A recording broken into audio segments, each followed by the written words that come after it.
Safdah TV. Assalamualaikum warahmatullahi wabarakatuh. Alhamdulillah rabbil alamin wa bihi nasta'in wa nusalli wa nusallim wa nubarik ala nabiyyina Muhammadin wa alihi wa sahbihi ajma'in wa ba'd. Tafadhal akhi, baca.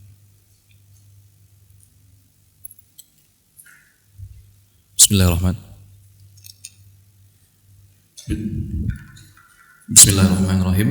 Pembahasan poin 2.3.1.1.1.1 yakni khiyar ghaban. Orang yang tertipu dalam jual beli saat ia tahu harga pasarnya, ia berhak memilih antara meneruskan jual beli atau mengembalikan barang dan meminta uang seluruhnya kembali. Dan bagi penjual, dia tidak berhak menolak pilihan yang diinginkan oleh pembeli yang tertipu ini. Ya, ini lanjutan dari pembahasan sebelumnya. Seorang yang terzalimi, di mana dia membeli barang, tidak tahu dia harga pasarnya, lalu dia beli. Ternyata dapat informasi, ternyata di tempat lain, di toko-toko yang lain harganya sekian di bawah daripada transaksi dia. Apa yang bisa dia lakukan? Dalam contoh umpamanya sebelumnya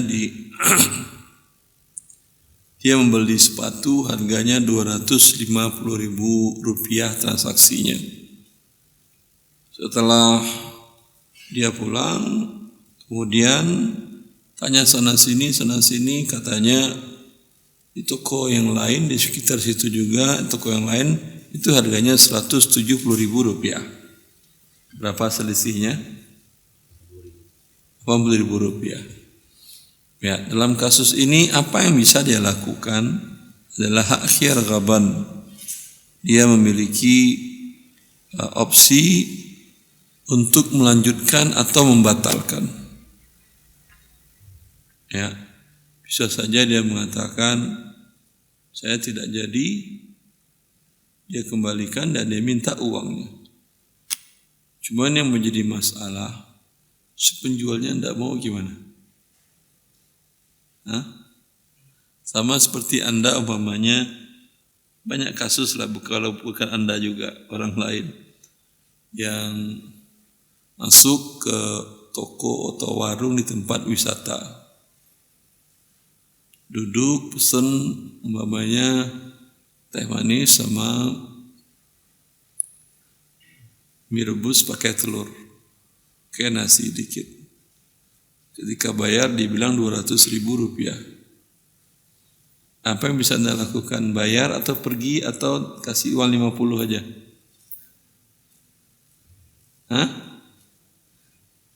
Biasanya segitu berapa harganya nasi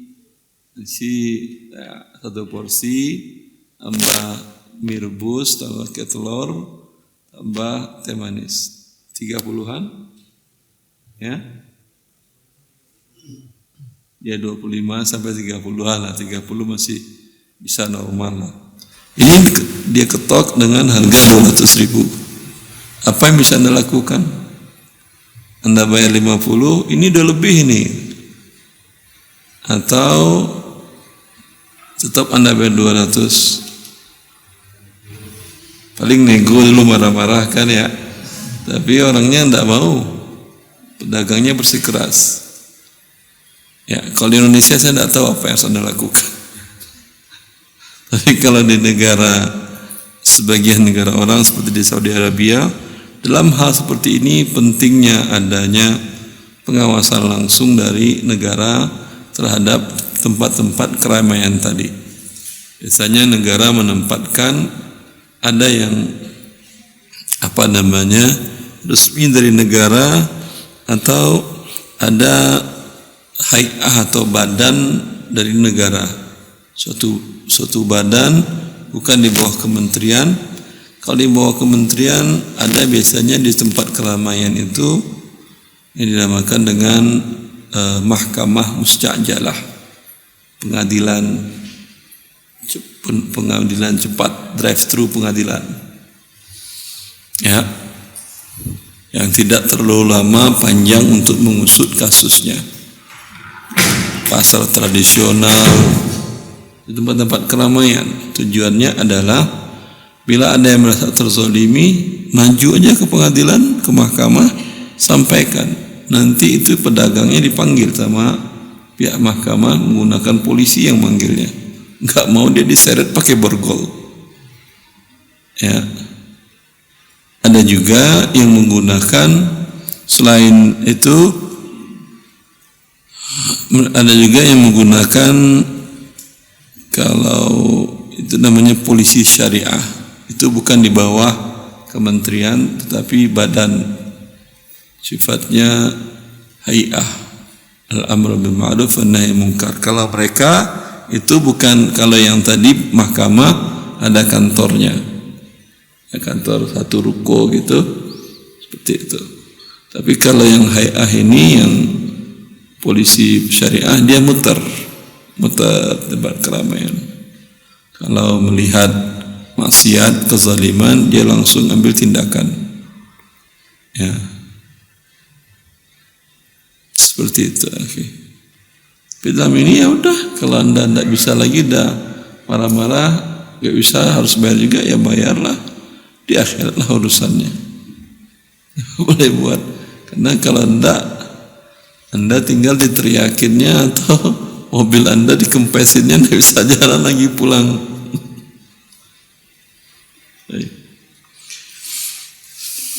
Ya, dalam syariat si pembeli memiliki hak khiyar ghaban namanya.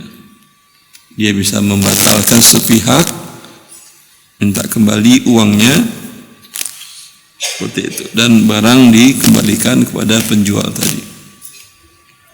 Lanjut. Terkait khiyar ghaban ini, Nabi SAW telah bersabda yang artinya, diriwayatkan oleh Ibnu Umar radhiyallahu anhu bahwa ada seorang sahabat mengadu kepada Nabi SAW, ia sering tertipu berjual beli. Maka Nabi SAW bersabda yang artinya, bila engkau membeli, ucapkanlah tidak boleh menipu. Kemudian barang yang telah dibeli boleh dikembalikan selama 3 hari. Jika engkau rela, tahan barangnya, dalam kurung jangan dikembalikan. Dan jika engkau tidak rela, barang dapat engkau kembalikan kepada penjualnya. Hadis riwayat Ibnu Majah. Hadis ini dinyatakan hasan oleh Al-Albani.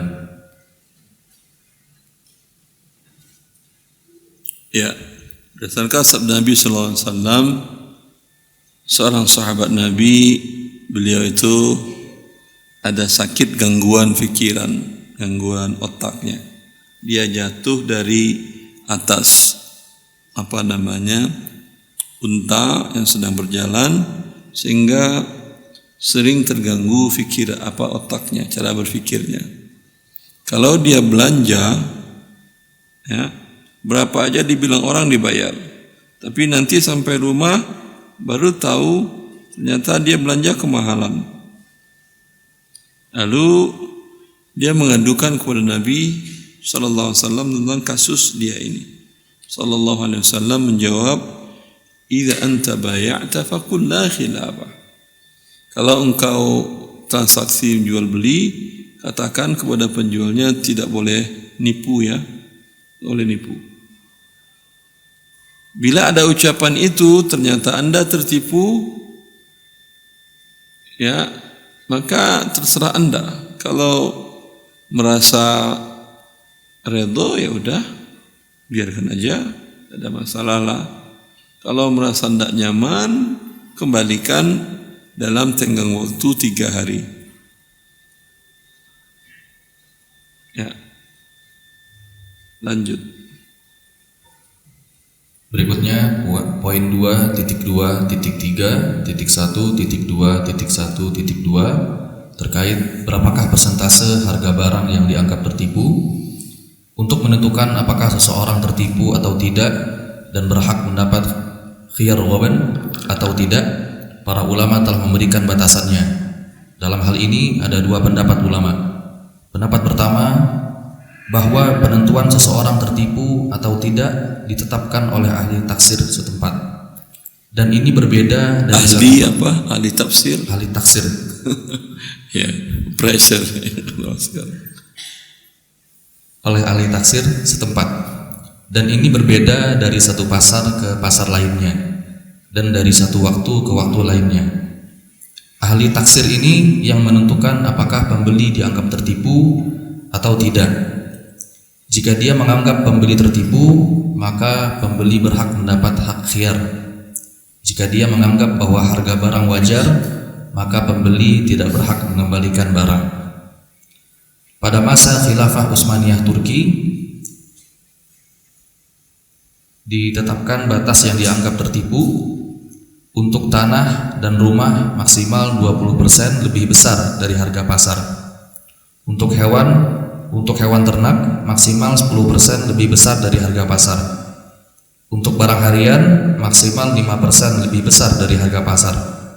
Maka jika seseorang membeli 1 meter persegi tanah 1,3 juta rupiah, padahal harga pasar tanah tersebut hanya 1 juta, maka ia dianggap tertipu. Jika ia membeli beras 1 karung seharga 106.000 rupiah, padahal harga pasar beras tersebut hanyalah 100.000 rupiah, dia dianggap tertipu dan berhak mendapat khiyar ghaban. Pendapat ini didukung oleh para ulama mazhab Hanafi dan Hambali. Ya, Turki Utsmani itu muftinya mazhab Hanafi. Lanjut. Pendapat kedua, persentase minimal seseorang dianggap tertipu adalah 1/3 dari harga barang. Kurang dari 1/3, lebih mahal dari harga pasar, labanya halal diambil oleh pedagang dan pembeli tidak berhak khiyar ghaban. Misalnya, A membeli sepatu seharga 350.000 rupiah, padahal harga pasar sepatu itu hanyalah 200.000 rupiah. A tertipu sebanyak 150.000 rupiah, dan jumlah ini lebih dari 1/3 harga barang, maka A berhak mendapat khiyar ghaban. Pendapat ini didukung oleh sebagian ulama mazhab Maliki dan Hambali. Dalil pendapat ini keumuman sabda Nabi Shallallahu Alaihi Wasallam kepada Sa'ad bin Abi Waqqas yang ingin berwasiat 2/3 dari hartanya. Maka Nabi Shallallahu Alaihi Wasallam bersabda yang artinya 1/3, dan 1/3 itu sudah terlalu besar atau banyak. Hadis riwayat Bukhari. Hadis di atas menunjukkan bahwa batasan sesuatu dikatakan banyak atau besar adalah 1/3.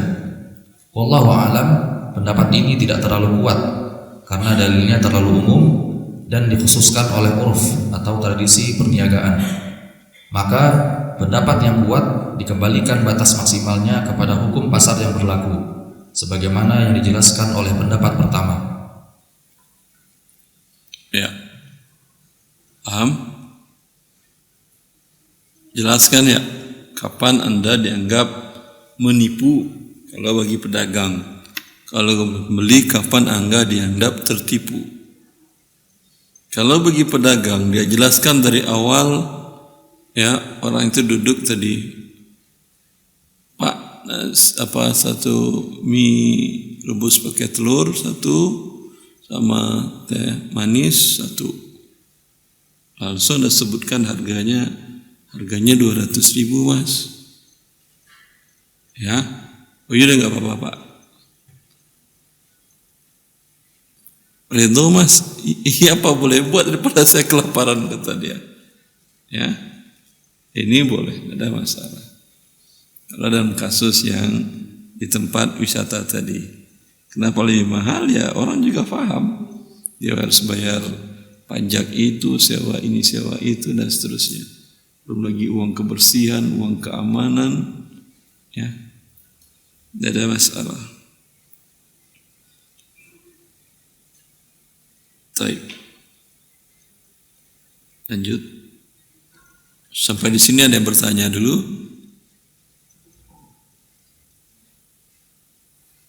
Kalau tidak, kita lanjut.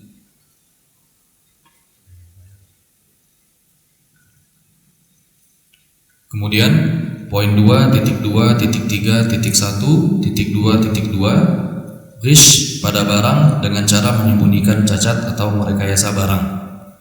Aib atau cacat barang yang dimaksud oleh para fuqaha adalah segala hal yang terdapat pada barang yang menyebabkan nilai, mutu, dan harga barang berkurang, baik dalam jumlah besar ataupun kecil.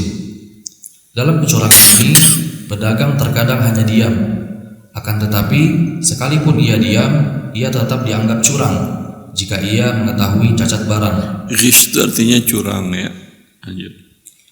Karena pembeli mengira bahwa sesuatu yang didiamkan oleh penjual menunjukkan bahwa kondisi barang baik. Dan tidak cukup penjual mengatakan, "Saya jual barang ini apa adanya dan saya tidak bertanggung jawab dengan cacat barang." Karena seorang muslim diperintahkan menasihati saudaranya dan termasuk memberikan nasihat dalam berniaga, yaitu penjual menjelaskan cacat barang yang ia ketahui. Terkadang penjual menutupi cacat barang dengan memoles barang sedemikian rupa sehingga sangat menarik dan dapat dijual dengan harga di atas harga pasar. Dan terkadang dengan cara menampilkan barang dengan penuh rekayasa sehingga terjual dengan harga yang tinggi, seperti membiarkan susu hewan tidak diperah beberapa hari agar kelihatan kantong susunya penuh saat dijual, sehingga terjual dengan harga mahal karena pembeli mengira bahwa susu hewan ini banyak. Lanjut. Poin berikutnya, poin 2.2.3.1.2.2.1 terkait dengan cacat produk makanan yang diberi bahan tambahan, pengawet atau hormon perangsang pertumbuhan terlarang. Di antara bentuk ghish yang banyak dilakukan oleh para produsen makanan olahan adalah memberikan zat tambahan agar produk menjadi lebih awet dan tahan lama, sehingga dapat mencegah terjadinya kerugian akibat busuknya makanan yang tidak terjual di hari pembuatan. Begitu juga petani buah-buahan dan palawija, terkadang mereka memberikan hormon agar buah lebih besar, kualitas lebih bagus, lebih cepat dituai sehingga produksi dan keuntungan berlipat ganda. Sayangnya, bahan-bahan yang dipakai oleh para produsen sering bahan-bahan yang terlarang digunakan untuk produk makanan karena berbahaya untuk kesehatan manusia. Di antara bahan pengawet berbahaya yang digunakan secara luas oleh produsen makanan olahan adalah formalin dan boraks. Formalin adalah nama dagang dari formaldehida atau HCHO. Dipasarkan dalam bentuk cair dan bubuk. Biasanya formalin mengandung 30-40% formaldehid dalam pelarut air dan mengandung 10% metanol. Formalin banyak disalahgunakan untuk mengawetkan makanan seperti tahu, tempe, mie basah, ikan, dan lain-lain. Bahan pengawet ini sangat berbahaya bagi kesehatan. Ya, ini yang formalin ini, yang mengenai tempe, tahu dan segala macam saya belum pernah menanyakan langsung kepada para produsen. Tapi kalau yang ikan segar, iya. Di daerah Pulau Sumatera ada daerah yang di situ karena dia berbatasan dengan laut Samudra Hindia, Samudra Pasifik, itu ikan di situ banyak. Waktu mereka ikut kajian, saya tanyakan, betul ikan itu dikasih formalin, ikan segar? Betul Pak Ustaz. Anda nelayan? Iya Pak Ustaz, kata dia. Memang sebelum pergi berangkat itu sudah dibeli berdrum-drum oleh mereka. Kalau cara normalnya kan diberikan es. Kalau yang kapalnya lebih modern, di kapal itu ada alat pembeku, freezer. Jadi ikan tetap segar. Ya. Cuman kalau es tetap masih kurang segar dibandingkan formalin. Ya. Tapi ya formalin itu kan pengawet. Bisa mengawetkan mayat. Berdampak kepada kesehatan manusia yang mengkonsumsi bahan yang tercampur formalin tersebut. Lanjut. Bagi tubuh manusia diketahui sebagai zat beracun, karsinogen, menyebabkan kanker, mutagen yang menyebabkan perubahan sel dan jaringan tubuh, korosif dan iritatif. Orang yang mengonsumsinya pada kondisi akut akan muncul gejala-gejala muntah, diare bercampur darah, kencing bercampur darah, dan kematian yang disebabkan adanya kegagalan peredaran darah. Penggunaan formalin jangka panjang dapat menyebabkan kanker mulut dan tenggorokan. Maka penggunaan formalin dalam makanan menimbulkan efek yang berbahaya bagi kesehatan, baik dalam jangka pendek maupun pada penggunaan jangka panjang, serta pada batas ambang aman. Oleh karena itu, penggunaan formalin sebagai bahan pengawet makanan telah dilarang oleh Departemen Kesehatan. Boraks merupakan asam borat murni sebagai bahan pembuatan industri farmasi. Dalam dunia industri, boraks menjadi bahan solder, bahan pembersih, pengawet kayu, antiseptik kayu, dan pengontrol kecoa. Boraks tidak aman. Pengontrol kecoa dikasih makanan biar baksonya lebih kenyal. Ya kasih aja kecoa langsung daripada mengontrol. Lanjut. Boraks tidak aman untuk dikonsumsi sebagai makanan, tetapi ironisnya penggunaan boraks sebagai komponen dalam makanan sudah meluas di Indonesia. Boraks biasanya dipakai dalam pembuatan makanan berikut: kerupuk beras sebagai komponen pembantu pembuatan gendar atau adonan calon kerupuk. Ya, wallahu alam. Ini teorinya ya, bukan kerupuk A beda, itu paham ya. Ya, sama dengan hukum syariat, siapa yang melakukan ini jatuh ke dalam kesyirikan. Lalu Anda ponis saja setiap orang melakukan kamu syirik, kamu musyrik, kamu musyrik. Tidak. Ya. Dia memang digunakan, tapi ketika produk sudah jadi, mungkin ada, mungkin tidak. Tinggal kita cek ulang, tanyakan, oh iya saya campur, ya udah berarti iya. Tapi produk yang lain belum tentu. Maksudnya? Ya. Cuman kalau Anda beli ya tanyakan dulu aja, ini pakai boraks apa enggak? Karena kerupuknya ini banyak beredar kan ya. Di setiap warung atau di setiap rumah makan, tempat tukang bakso mesti ada kerupuk gendar ini. Ya. Mesti ada. Nah tinggal tanyakan ini yang pakai boraks apa tidak. Dia mungkin nggak jawab. Ya udah, kalau nggak jawab ya makan aja. Terus, siapa tahu dengan banyak Anda makan kecoa lari, kan dia pengontrol kecoa. Ya, dapat manfaatnya, alhamdulillah. Lanjut.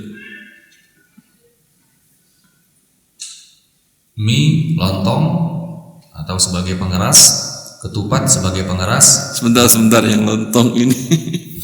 Ibu-ibu bikin lontong pakai borak. Pakai apa lah? Hah?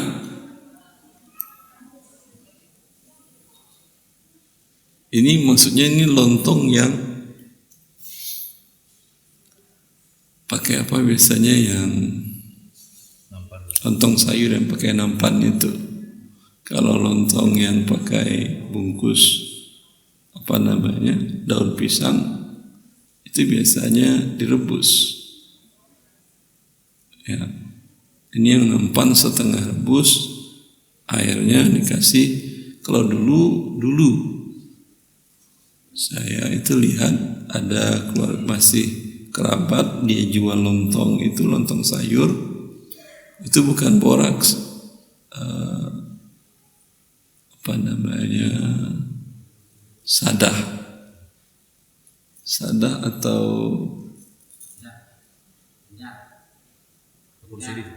kendal, bukan, putih, kapur sirih, bukan sadah, kapur sirih.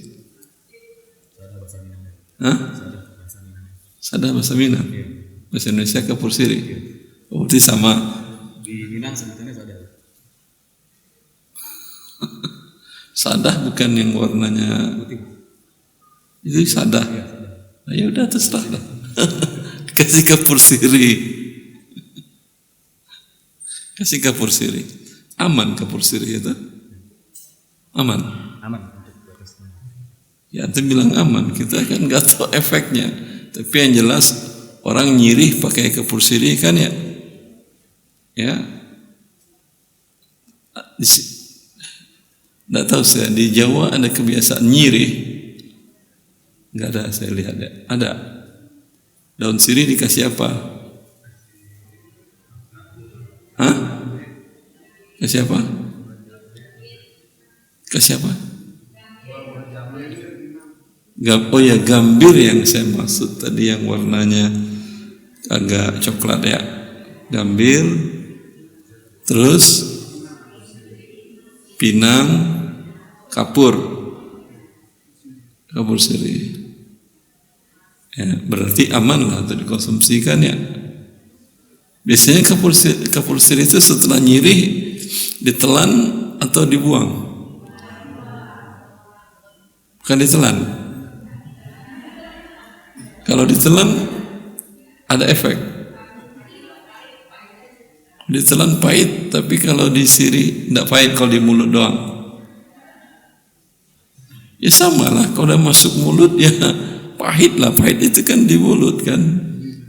Hah? Beda? Sama kan, alhamdulillah. Wallahu a'lam.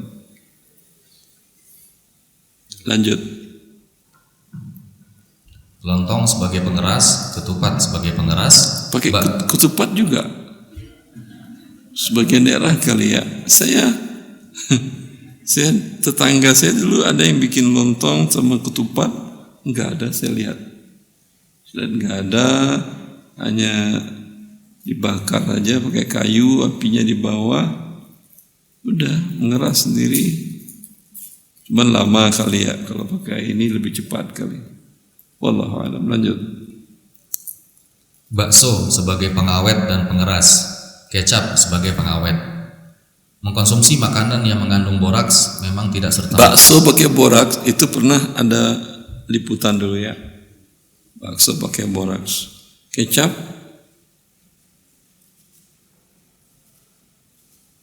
ya, tentu Anda tanya, antum menulis ya, antum tanggung jawab Ustaz.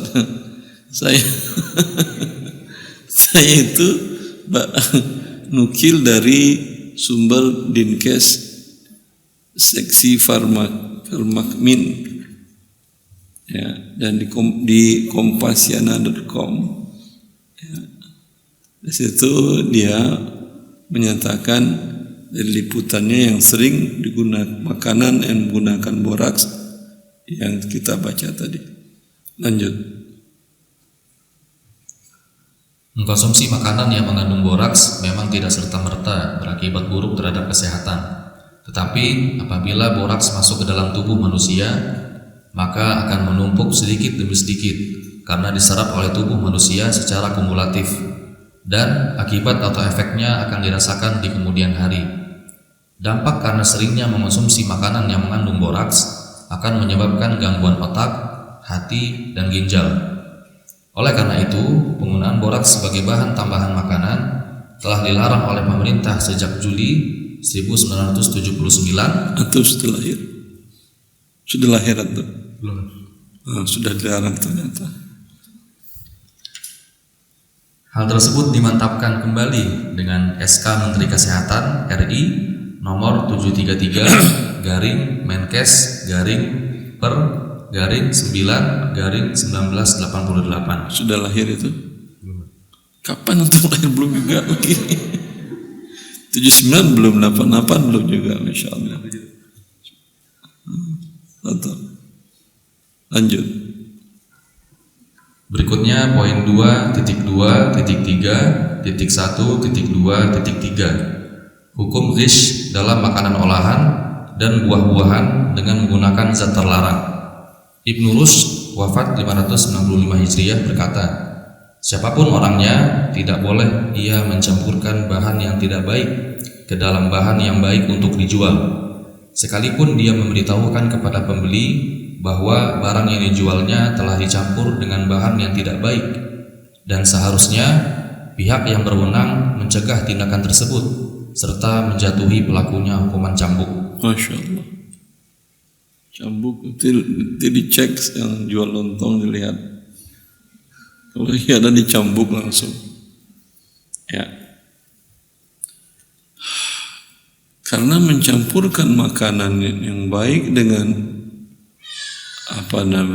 dengan bahan yang tidak baik, itu menjadi tidak layak konsumsi, sehingga makanan yang baik tadi menjadi terbuang. Ini perbuatannya dosa. Ya.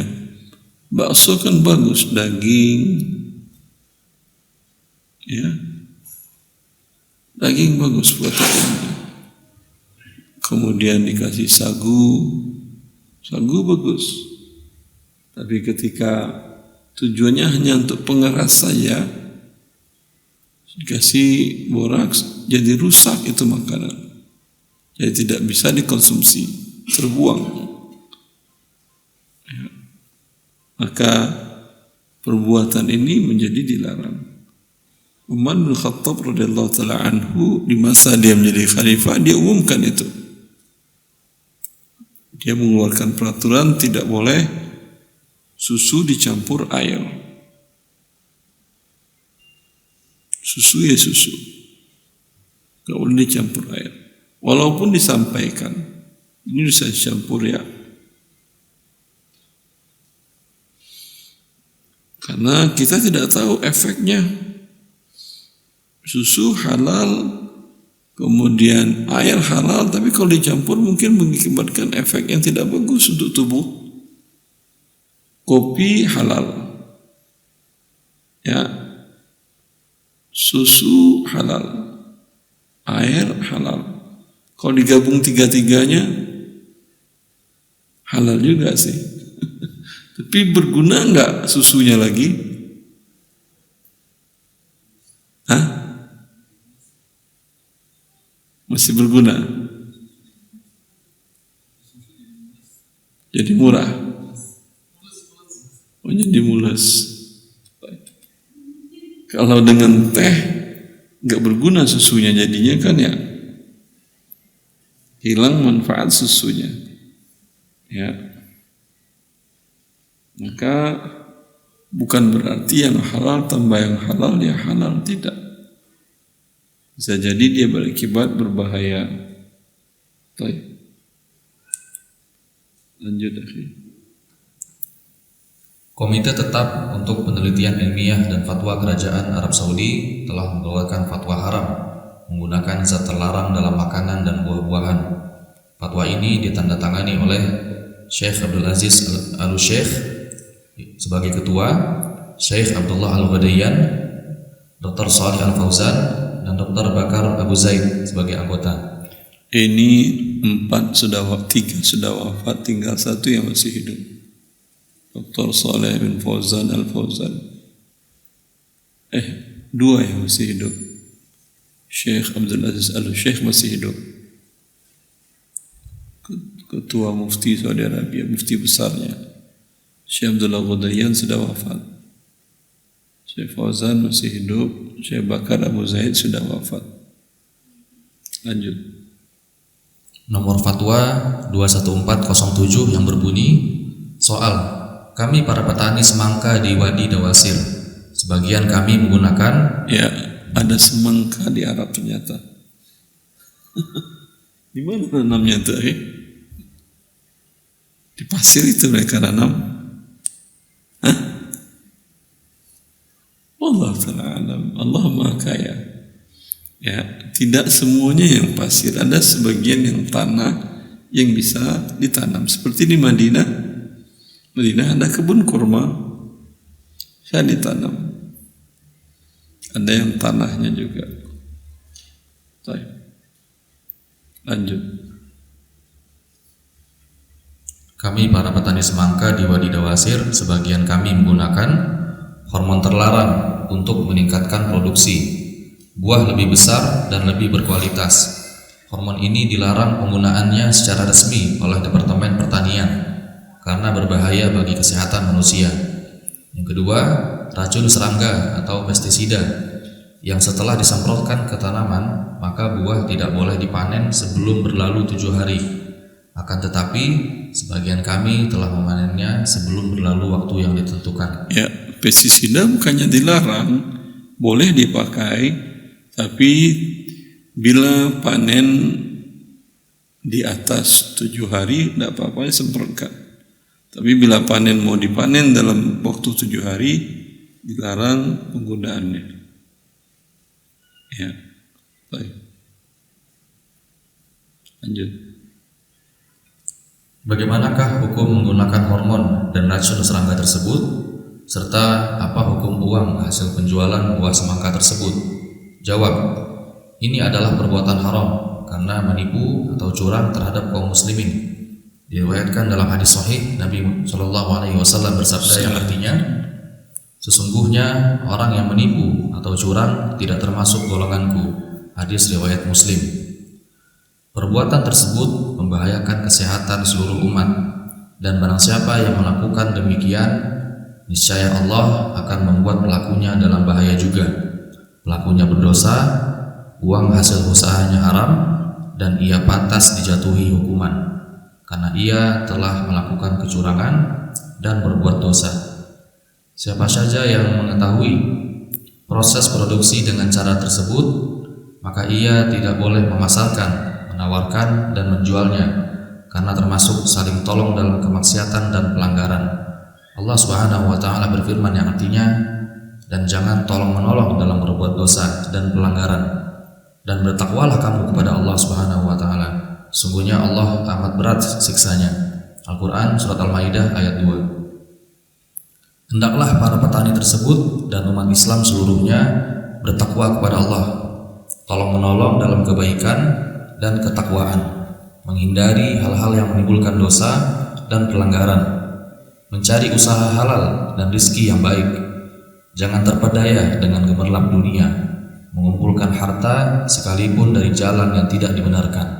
Sungguh, sedikit harta halal lebih baik dari harta haram sekalipun banyak. Dan menjadi kewajiban bagi setiap umat Islam yang mengetahui perbuatan tersebut, memberitahukan pihak berwenang agar diambil tindakan terhadap pelakunya, karena ini termasuk kemungkaran yang wajib dicegah. Dan menjadi kewajiban umat Islam untuk saling menasehati dalam kebenaran, kesabaran, dan menganjurkan berbuat baik, mencegah perbuatan mungkar, serta memberikan kesadaran kepada saudaranya seiman. Ya, bila mereka orang dekat Anda, ya, maka nasihati dengan baik. Khawatir kamu memang laris barang daganganmu, tapi kamu campur dengan bahan yang berbahaya untuk kesehatan. Wa kama tadinu tudan, al-jaza'u min jinsil amal. Perbuatanmu mencampur produk hasil makanan dengan barang berbahaya membuat orang dalam sakit, musibah, dan lain-lainnya. Tentu balasannya untukmu dan keluargamu juga dapat yang sama. Bagaimana tadi di Sudan, seperti engkau memberikan kerusakan kepada orang, mereka mungkin gak bisa membalasnya, karena tidak tahu juga apakah betul karena boraksnya ini atau karena formalinnya ini kankernya muncul atau lain, dia gak bisa mastiin. Tapi Allah tahu ini penyebab kankernya. Ya, bagaimana Anda menyebabkan kaum muslimin terkena penyakit berbahaya, mudah bagi Allah memberikan penyakit yang sama kepadamu dan keluargamu dan orang yang kau cintai. Tidak mau dia, ya, Anda wajib melaporkan ke pihak yang berwenang. Kecuali Anda kepala sukunya, formulinnya ambil, tumpahkan. Nah, itu ya. Tapi kalau Anda bukan kepala sukunya, ntar Anda dimandiin formalin gimana? Tinggal dah lapor ke pihak yang berwenang. Lanjut. Poin berikutnya, poin 2.2.3.1.2.4 mengenai pemalsuan merek dagang atau barang tiruan. Yang dimaksud dengan merek dagang adalah nama, simbol, gambar, huruf, kata atau tanda lainnya yang digunakan oleh industri dan perusahaan dagang untuk memberi nama pada barang-barangnya dengan tujuan untuk membedakan diri dari yang lain. Biasanya merek dagang dilindungi oleh undang-undang. Kalau didaftarkan kan ya, kalau nggak didaftarkan tetap dilindungi. Hah? Kalau tidak didaftarkan Dia kan dilindungi undang-undang. Kalau tidak didaftarkan undang-undang melindungi enggak? Enggak kan ya? Ya enggak lah.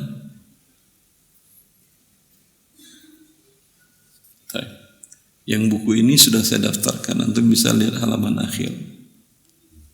Siapa yang bikin KW-nya, mungkin saya nggak bisa melapor ke pihak berwenang, mungkin tidak ada tindakan dari pemegang hak cipta, biarkanlah di akhirat urusannya. Karena capek juga kalau kita yang melaporkan. Ada salah seorang lawyer, dia mengatakan ada yang pemilik merek dagang asli milik dia, lalu mereknya ditiru oleh perusahaan lain skincare. Dia adukan, malah dia yang ditangkap. Allahu a'lam. Malah dia harus keluar uang banyak jadinya. Fadhal.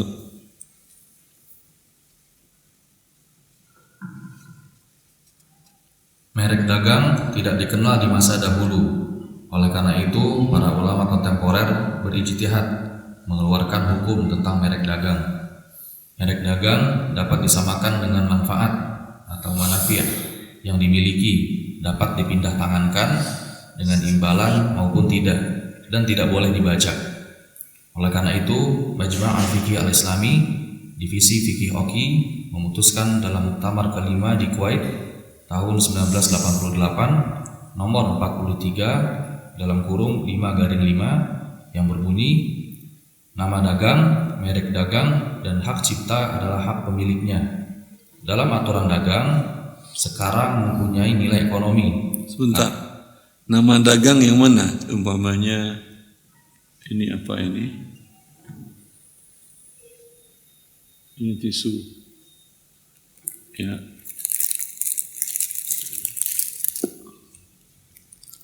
Yang nama dagangnya yang mana? Nice itu nama dagang atau merek dagang? Nama dagang. Nice. Terus merek dagang apa?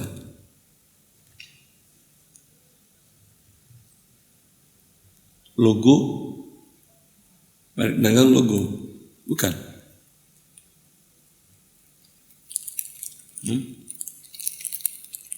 Logonya mana ini? Beli 2 dapat 3. Ini yang tertulis.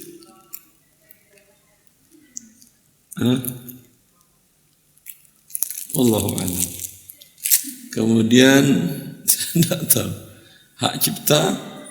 Hak cipta yang menemukan tisu pertama. Hak cipta itu selama 70 tahun kepemilikannya.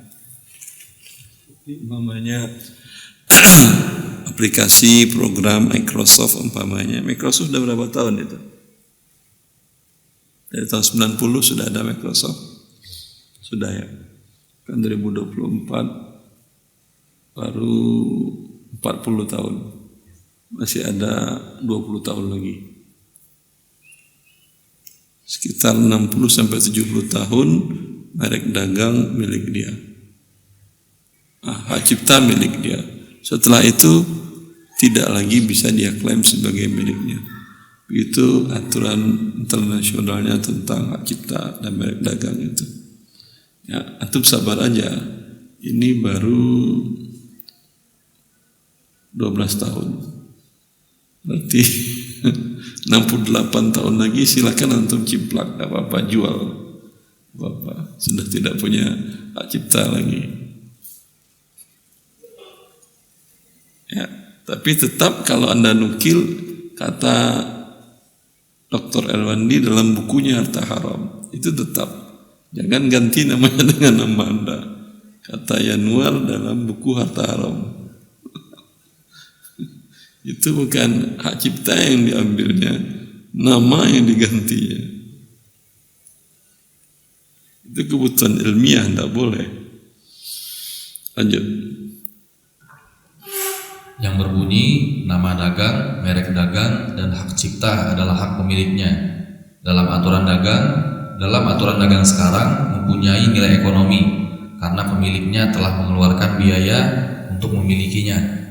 Hak-hak ini juga diakui oleh syariat, tidak boleh dilanggar atau dibajak. Ghish atau pemalsuan merek dagang biasanya dilakukan oleh orang-orang yang ingin mendapat keuntungan besar dengan cara memproduksi atau membeli barang yang serupa dengan barang yang diproduksi oleh sebuah perusahaan yang terkenal, lalu memalsukan merek dagang perusahaan tersebut dan dibubuhkan pada barang tiruan. Dengan demikian, pemalsu merek dagang tadi mendapat keuntungan yang besar, karena jika ia tidak memakai merek dagang perusahaan terkenal tadi, kemungkinan barangnya tidak laku atau tidak akan terjual dengan harga yang tinggi. Pemalsuan merek dagang jelas merugikan berbagai pihak. Tindakan ini merugikan perusahaan yang dipalsukan, karena umumnya kualitas barang palsu di bawah barang yang asli. Tentunya pemalsuan ini akan menurunkan citra perusahaan yang dipalsukan. Ya, Anda bilang umpamanya apa katanya pena merek ini bagus. Ini baru saya pakai sekali udah ngadat, nggak bisa lagi ini. Ngomong doang. Kan ngomong doang, ente yang beli itu yang palsu apa yang ori? Ternyata yang palsu. Kan yang dia jelekkan kan merek dagang yang asli. Karena namanya sama. Taib. Selain itu, juga pencurian terhadap hak perusahaan lain juga merugikan pedagang yang menjual barang merek dagang asli, karena ada juga barang tiruan yang dijual dengan harga jauh di bawah harga barang asli. Dengan cara pemalsuan tadi, maka pembeli lebih memilih barang tiruan, dan ini jelas persaingan niaga yang tidak sehat.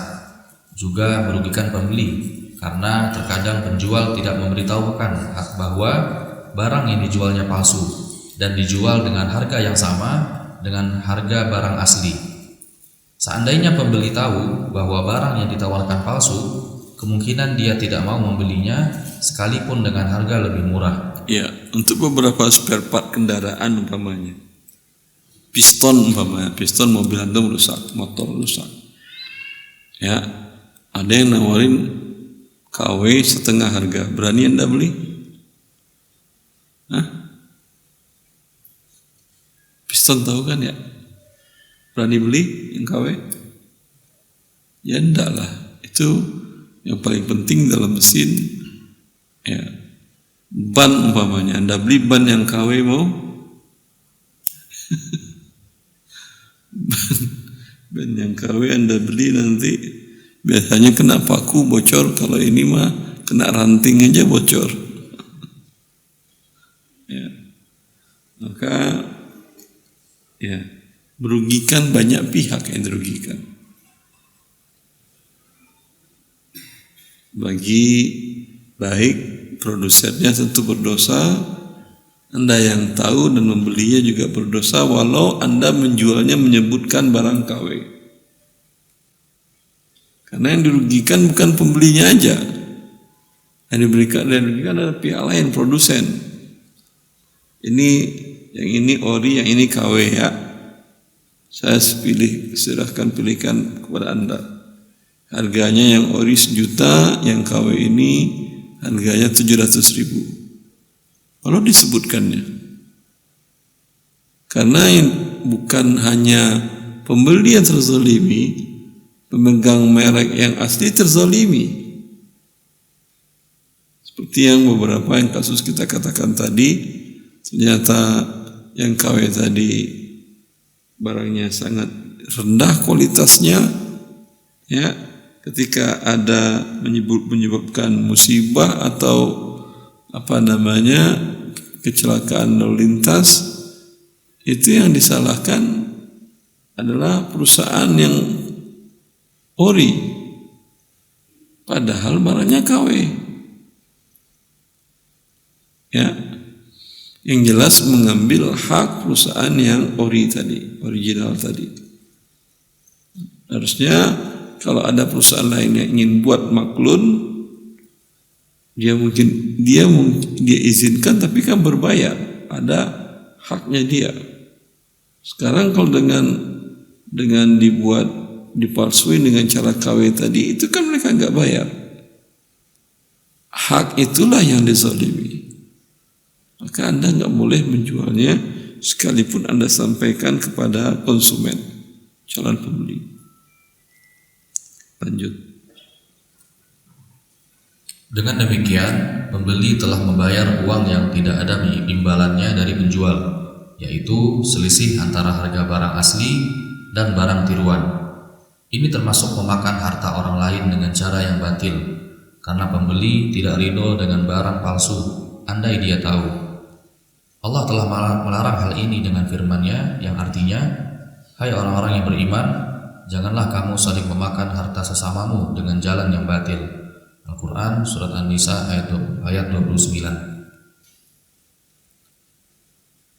Poin titik 2, titik 2, titik 3, titik 1, titik 2, titik 5 mengenai ghish iklan produk.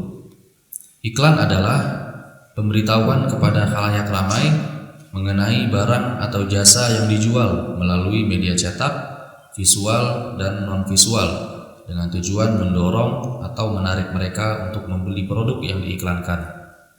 Iklan produk, barang atau jasa. Iklan itu bahasa apa?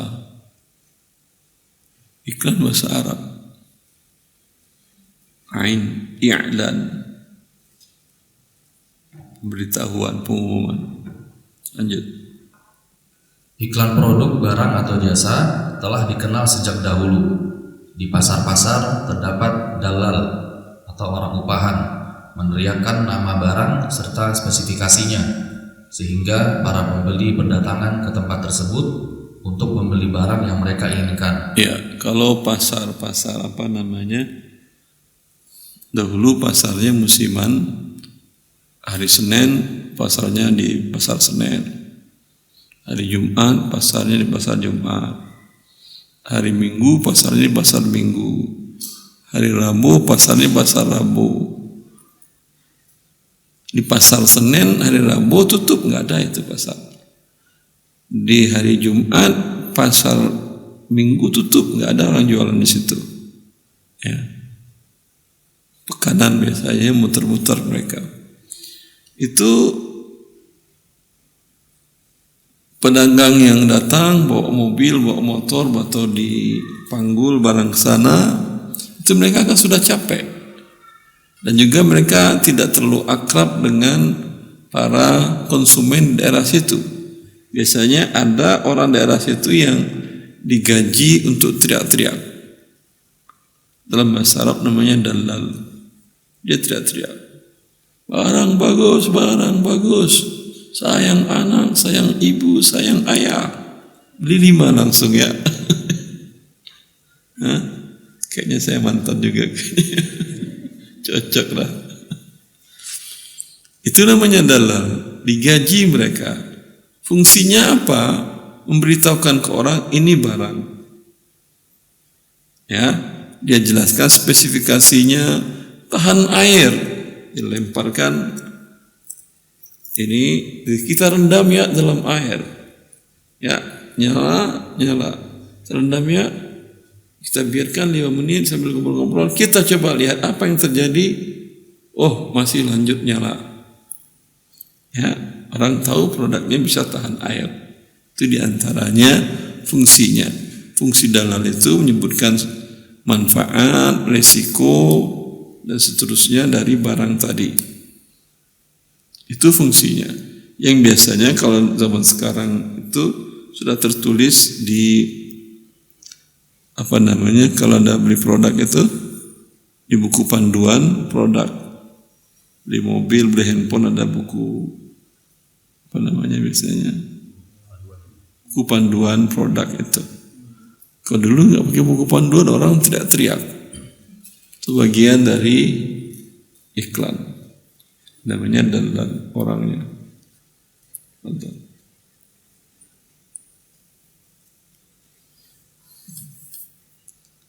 Mengiklankan sebuah produk sangat dibutuhkan oleh pihak produsen, pemilik barang atau jasa untuk memasarkan barang atau jasa yang mereka miliki, dan juga sangat dibutuhkan oleh para pembeli atau pengguna jasa untuk memberikan informasi yang akurat sehingga pihak konsumen dapat menentukan pilihan mereka terhadap barang atau jasa sesuai dengan keinginan dan anggaran mereka.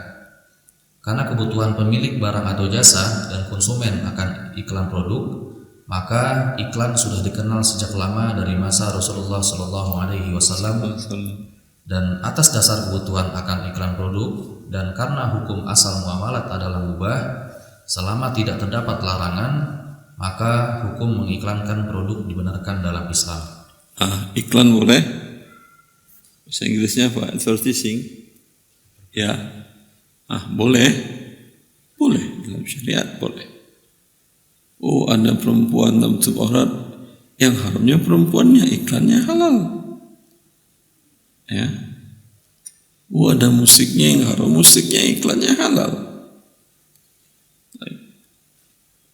Lalu bagaimana? Ya iklankanlah tanpa musik, tanpa perempuan membuka aurat. Bisa? Bisa enggak? Ada iklan di daerah Bogor, mereka ingin buka toko cake di daerah Bogor. Sekarang besar tokonya, namanya Bogoran Cake. Itu mereka nanya, Ustaz, ini kita buka hari pertama promo, biasanya orang pakai jingle, pakai musik, Ustaz. Kan kita tahu haram, Ustaz. Gimana ya caranya? Masa diem-diem aja promo? Gak ada suara-suara. Ya udah antum teriak aja. Toko baru, kue enak sekali. Kayaknya enggak, ini Ustaz capek juga gajinya. Boleh enggak saya buatin jinglenya dengan kata-kata yang tidak ada mengandung unsur yang haram, tidak pakai musik, tapi ada irama? Silahkan, gak ada masalah. Dia berikan ke ada konsultannya juga, ternyata konsultan akapela ya.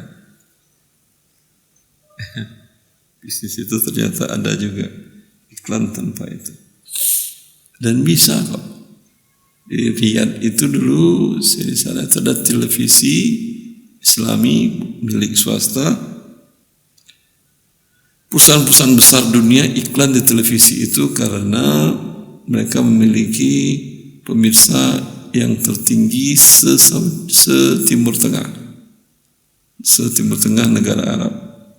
Mengalahkan televisi musik yang ada di Arab. Televisi musik itu punya salah satu orang kaya Arab Saudi, punya Pangeran Prince Walid itu. Kalah pemirsanya dengan televisi ini. Tidak ada musik, tidak ada perempuan, ya, membuka aurat tidak ada. Bank konven nggak bisa iklan di situ, tapi seperti Pepsodent, produk sabun, makanan, minuman, Indomie pun ada iklannya di situ. Tapi nggak pakai musik, nggak pakai perempuan terbuka aurat. Itu gimana cara rumah produksinya buatnya itu? Yang jelas bisa dan menarik. Lanjut. Akan tetapi di berbagai media massa setiap hari banyak disaksikan iklan-iklan yang tidak sesuai dengan aturan syariat. Agar hukum boleh beriklan tidak berubah menjadi haram, harus terpenuhi ketentuan-ketentuan berikut. Yang pertama, tidak mengandung unsur ghish, jujur dalam pesan dan informasi yang disampaikan kepada khalayak ramai, serta menjelaskan seluruh informasi yang dibutuhkan oleh calon konsumen, dan tidak boleh memuji produk dengan kata-kata bohong atau terlalu berlebihan atau tadlis, dan tidak boleh menyembunyikan cacat produk dalam beriklan atau kitmanul aib. Ya, kata-kata yang menunjukkan memuji produknya. Ya, apapun makannya, minumannya air putih. Ya. Itu tidak masalah. Karena air putih memang bagus. Tapi harus makanannya ini itu berkelebihan. Coba Anda ngomong itu pada risetnya, ada data risetnya enggak? Apapun makanannya, minumannya air putih. Ya, ada orang minumannya teh melulu, air teh melulu. Ya, kalau dia buat apapun makanannya, minumannya air teh, ini riset yang salah. Paling di dunia orang makan kemudian minum air teh, setelah makan itu paling nggak sampai 1/1.000.000. Umumnya air putih. Iya atau tidak? Tapi begitu dia menjual produknya, ini tidak boleh iklannya seperti itu. Merendahkan produk yang lain, diiklankan, ditampilkan produk lain, disebutkan cacatnya ini, dia tampilkan produknya dia. Tidak boleh. Tampilkan tanpa merendahkan produk orang lain. Ya, lalu apa lagi yang diiklankan? Kan biasa dijual itu, namanya kompetisi. Ya tidak, tampilkan produk Anda yang lain. Ya, manfaat, mudarat, sisi positif negatifnya, harga, bersaing di harga juga bagus. Kalau produk Anda baru umpamanya, ya, tapi harga Anda paling disukai oleh orang karena murah, enggak ada masalah juga, tanpa menjelekkan produk orang lain. Lanjut. Yang kedua, produk yang diiklankan bukanlah produk yang dilarang oleh agama, maka tidak boleh mengiklankan bir dan segala bentuk minuman yang memabukkan. Tidak boleh mengiklankan rokok, dan tidak boleh mengiklankan nyanyian dan musik yang diharamkan, dan tidak boleh mengiklankan produk bank riba. Ya, di televisi yang saya sebutkan tadi tidak ada iklan bank riba di situ. Padahal biasanya bank itu iklannya paling mahal. Ya, lanjut. Yang ketiga, iklan tidak boleh disertai dengan hal-hal yang maksiat, seperti bintang iklan seorang wanita cantik yang tidak menutup aurat serta mengundang syahwat dengan gerakan dan suaranya. Maka mengiklankan dengan cara ini, sekalipun barangnya mubah, akan tetapi cara mengiklankannya haram. Ya, Anda lihat alat bangunan, bahan bangunan, itu iklannya bintangnya laki-laki atau perempuan?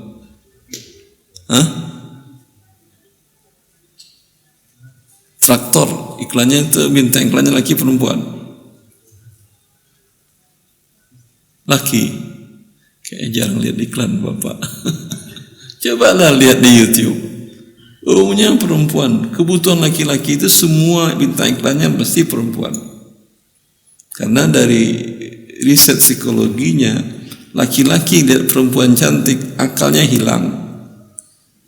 Ketika akalnya hilang, ketika dia butuh produk itu, yang diingatnya perempuan cantik tadi, masalah harga nomor sekian. Percaya tidak percaya, itu hasil riset. Ya, antum lihatlah iklan traktor itu perempuan cantik. Mana pernah ada sopir traktor perempuan? Ada ya? Indonesia mungkin ada, tapi jarang lah. Seperti itu. Kebutuhan laki-laki semuanya iklannya perempuan. Kebutuhan perempuan jarang iklannya laki-laki, karena secara fitrah, ya, akal perempuan itu tidak hilang dengan laki-laki ganteng. Beda dengan laki-laki. Rasulullah kan mengatakan, tidak aku dapati seorang yang bisa menghilangkan akal seorang laki-laki yang pintar min ihda kunna, kata Nabi, dari seorang perempuan. Hilang akal sehat laki-laki itu. Jelas? Antum capek kerja sebulan sampai di rumah, satu kata dari istri pindah itu uang ke tangan dia. Hilangkan akal Anda apa tidak? Satu kata masih belum lengkap, dua kata. Kalau tidak, itu menunjukkan ya, seperti itu. Dan mereka untuk mengiklankan sengaja membuat seperti itu. Kita orang muslim jangan, karena ini penipuan namanya. Nanti dia sampai di rumah dalam kondisi normal menyesal dia. Ngapain gue balik gaji tumpul gini, capek tangan. Ini kan merek nggak bagus, ngapain saya beli ya tadi? Pusing sendiri dia itu. Ya. Jelas? Maka Anda perempuan jangan juga mau digunakan untuk menipu manusia. Ya. Tentu Anda terkena juga dosanya. Ikut menjadi konspirasi penipuan transaksi dagang. Bisa Anda lihat iklan dagang berapa persen laki-laki, berapa persen perempuan, apapun produknya lah, mau produk laki-laki atau produk perempuan, berapa persen? Ada iklan yang hanya laki-laki saja. Kopi, rokok itu kan bisa laki-laki konsumsi kan ya? Ada yang hanya laki-laki saja? Ada. Ada mereknya apa itu? Semua burungnya perempuan apa laki? Nah, itu mereknya apa? Merek yang lain juga begitu, laki-laki aja. Coba Anda lihat. Kalau Anda tanyakan, ini kan konsumen barang laki-laki. Dan cobalah Anda lihat kalau di mal-mal itu pelayan itu SPG itu, sekolah pendidikan guru, masih ada sekarang. SPG masih ada. Sekolah pendidikan guru sudah nggak ada kan ya? Kan harus universitas. Minimal D3. Dulu ada. Sekolah pendidikan 3 itu dulu sama dengan SMA. Kalau untuk agama PGA. SPGA, Sekolah Pendidikan Guru Agama. Kalau yang SPG di mall, apa itu? Sales Promotion Girls. Apa arti bahasa Indonesia-nya itu?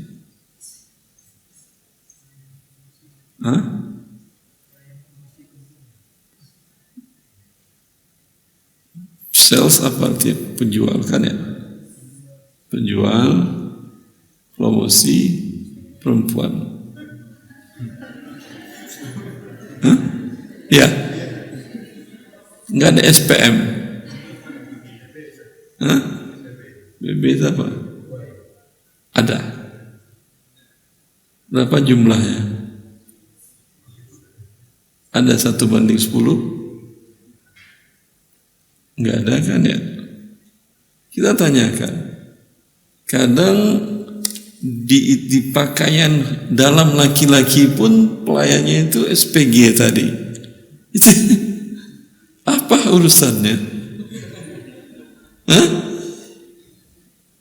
Ada nggak urusannya itu? Nggak ada kan? Tapi itulah saya katakan tadi, tujuannya ingin menipu Anda, para laki-laki. Udah cantik, udah beli aja di situ. Nanti sampai di rumah kok longgar. Ya subhanallah. Fadal. Yang keempat, tidak merendahkan produk saingannya. Sebentar, dulu di Saudi Arabia nggak ada SPG. Dulu Saya terakhir 2012, tidak ada SPG. Mau kebutuhan perempuan pun SPB yang ada laki semuanya, dan bukan boy juga. Kalau situ mah udah old man juga banyak ya, seperti itu. Fadhal. Tidak merendahkan produk saingannya berdasarkan sabda Nabi Shallallahu Alaihi Wasallam yang artinya tidak sempurna keimanan seseorang hingga ia menyukai untuk saudaranya apa yang dia sukai untuk dirinya. Hadis riwayat Bukhari dan Muslim.